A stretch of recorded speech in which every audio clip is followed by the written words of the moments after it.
Hi, in this problem we're going to write the differential dw in terms of all of the independent variables here. So the formula is pretty simple. It's dw equals, and it'll be the partial with respect to u, so fu du, plus the partial with respect to x, fx dx, plus the partial with respect to y, fy, and then the dy, and the partial with respect to z, so fz dz. The part where we really have to be careful is in computing the partial derivatives themselves, because they're all going to be a little bit different, and we do have a quotient, so that could complicate things. Okay, so let's go ahead and just do one at a time. So first, let's focus on fu. We're looking for the partial with respect to u. So in order to do that, realize that u is here, it's not on the bottom. So what we can do is perhaps rewrite it. Remember, everything else is a constant. So I'm going to write this as f of u, x, y, z. And I'm going to write it like this. It's u over y plus z. Just to emphasize something, plus x over y plus z. And I did that because all of this is just a constant, right? We're not going to need this. It's going to go away when we differentiate. And really, you can think of it like this. You can think of it as 1 over y plus z times u plus x over y plus z. And now let's differentiate. This is where the magic happens. Watch this. So when you're taking the partial with respect to u, everything else is constant. So this is going to be 0. This goes away. And this is a constant. It hangs out. The derivative of u is 1. So we're simply left with 1 over y plus z. That's not the answer, but I'm going to put it in a box because it's certainly an accomplishment, right? So that was just the first partial. Okay, let's find fx. So now fx. And since I lost my original function, I'm going to write it again here for us so we have it as a reference. I'm just going to call it f and omit the variables here just for simplicity. This is u plus x over y plus z. And we're looking for the partial with respect to x. So we can do exactly the same thing, right? Because x is on top. So we have f of u, x, y, z.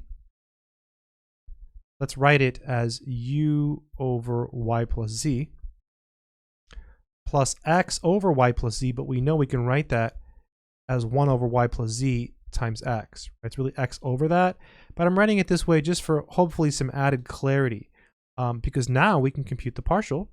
So fx, this is going to be 0 because remember, when you're finding partials with respect to x, you treat all of the other variables as constants, and then this is a constant, and the derivative of x is 1, so you're left with 1 over y plus z. So exactly the same. That's pretty cool, right? It's pretty cool.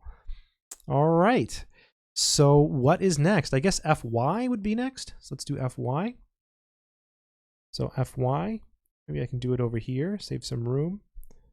Fy. So for fy, here's our function. So maybe it's beneficial to write it in a different way. You see, the y is on the bottom, right? So we can write it like this. Maybe let's do this. Let's write it as u plus x. Watch this. Y plus z to the negative 1. And the reason I'm doing that is this is a number, right? It's like 2, or you could just think of it as a number.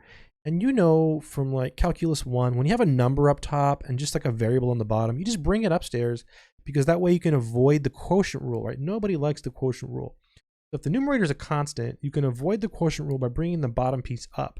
That's exactly what we did here, right? Because this numerator is a constant because we're differentiating with respect to y.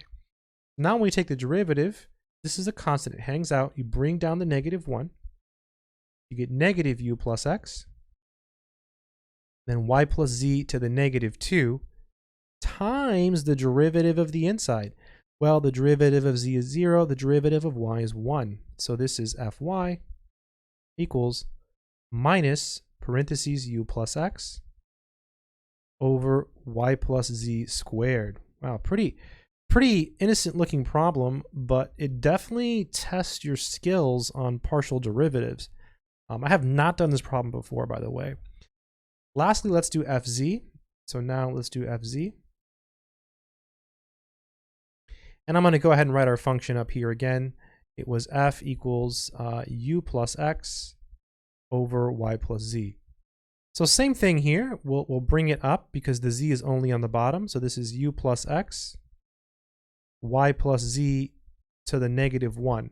So we'll take that negative 1 and put it in the front. So negative u plus x, y plus z, you subtract 1 from the exponent, times the derivative of the inside. And again, we're differentiating with respect to z, so the y is a constant, its derivative is 0, the derivative of z is 1, boom. And then bring that back down. So you get u plus x over, and then here we have y plus z, and the whole thing is squared. And that's going to be fz. Oh, right. Completely ridiculous, but really, really crazy answer. So let's write the final answer down. Maybe I should switch colors. Let me go to blue or something. So dw was fu du. So what was fu? It's 1 over y plus z. See, so it's fu du, so 1 over y plus z. Y plus z du plus, and then it was fx dx, right? Fx dx, you see, fx dx. And that's also 1 over y plus z. So 1 over y plus z dx plus, or let me not put a plus. I think we're going to get a minus here perhaps. Let's see. The next one is fy dy. So there is a minus there. I'll go ahead and put the minus on the outside like this. So minus u plus x over y plus z squared dy. And the last one is fz dz. So minus u plus x over y plus z squared dz. And that would be the differential. Sometimes it's called the total differential of this function. This is used for approximations. You can approximate the change in w in this case. So dw is an approximation to the actual change in w. So that's one application of this. I hope this video has been helpful. Good luck.